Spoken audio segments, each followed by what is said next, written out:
আমি আপনাদেরকে প্রতিশ্রুতি দিচ্ছি, দেবিদ্বারে এই মুহূর্ত থেকে চাঁদার কবরস্থ ঘোষণা করা হলো।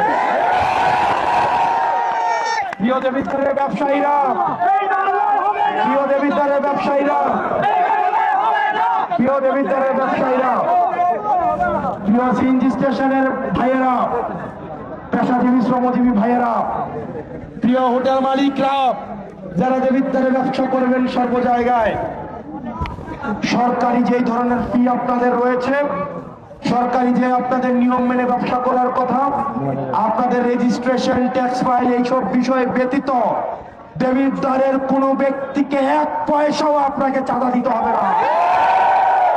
যদি কেউ চাঁদার জন্য আসে তাকে বেঁধে রেখে আপনারা পুলিশকে খবর দিবেন। দেবিদ্বারের আইন শৃঙ্খলা বাহিনীকে এই মুহূর্ত থেকে আমি সচেষ্ট করে দিয়ে যাচ্ছি, দেবিদ্বারে যারা চাকরি করতে আসবে তাদেরকে এটা মেনেই চাকরি করতে আসতে হবে। সরকারের যেই বেতন ভাতা, সরকারের যেই সুবিধা আপনাদেরকে দেওয়া হয়, আপনারা আমাদের ভাই, আপনারা বাংলাদেশটা পরিবর্তন করতে চান আমার সরকারি চাকরিজীবী ভাইয়েরা, আমরা বিশ্বাস করতে চাই আপনারা ঘুষের সাথে জড়িত না, কম্প্রোমাইজের সাথে জড়িত না। তারপরেও যদি কোনো অফিসার দেবিদ্বারে ঘুষান্বিত আসে তাকে দেবিদ্বারে চাকরি করতে দেওয়া হবে না। প্রিয় দেবিদ্বারের মাদকের সাথে আপনারা জড়িত আছেন যারা, এতদিন পর্যন্ত মাদক সিন্ডিকেট গুলো রাজনৈতিক ছত্রছায়ায় পরিচালিত হতো। মাদকের একটা অংশ নেতার বাসায় পাঠাতে হতো। এই মুহূর্ত থেকে ঘোষণা দিচ্ছি, দেবিদ্বারের খাতঘর থেকে ইষ্টগ্রাম যদি কেউ মাদকের সাথে কোনোভাবে জড়িত হওয়ার চেষ্টা করেন, আমার ভবিষ্যৎ প্রজন্মকে দিয়ে যদি কোনো ছিনিমিনি করার চেষ্টা করেন, আপনাদেরকে ছাড় দেওয়া হবে না।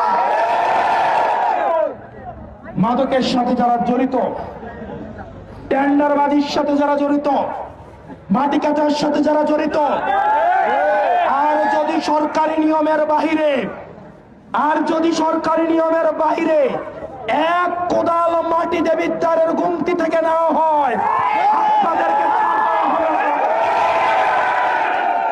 ইতিমধ্যেই মাটি কাটার সাথে যারা জড়িত, টেন্ডারবাজের সাথে যারা জড়িত, চাঁদার সাথে যারা জড়িত, তারা আমাকে অভিনন্দন দেওয়া শুরু করেছেন।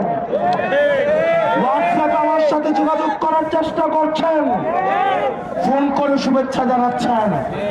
আমরা আপনার শুভেচ্ছা গ্রহণ করলাম, কিন্তু নামাজ পড়ে তওবা করে আমার সামনে আসতে হবে।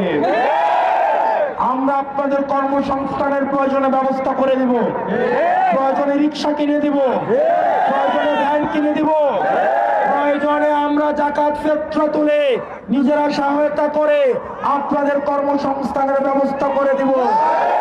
কিন্তু আমার গরিব খেটে খাওয়া ভাইদের কোন অর্থের দিকে, সরকারের কোন ধরনের সম্পদের দিকে যদি কোনো নিয়ম বহির্ভূত ভাবে আপনারা হাত বাড়িয়েছেন, জনগণ আপনাদের এই হাত রাখবে না।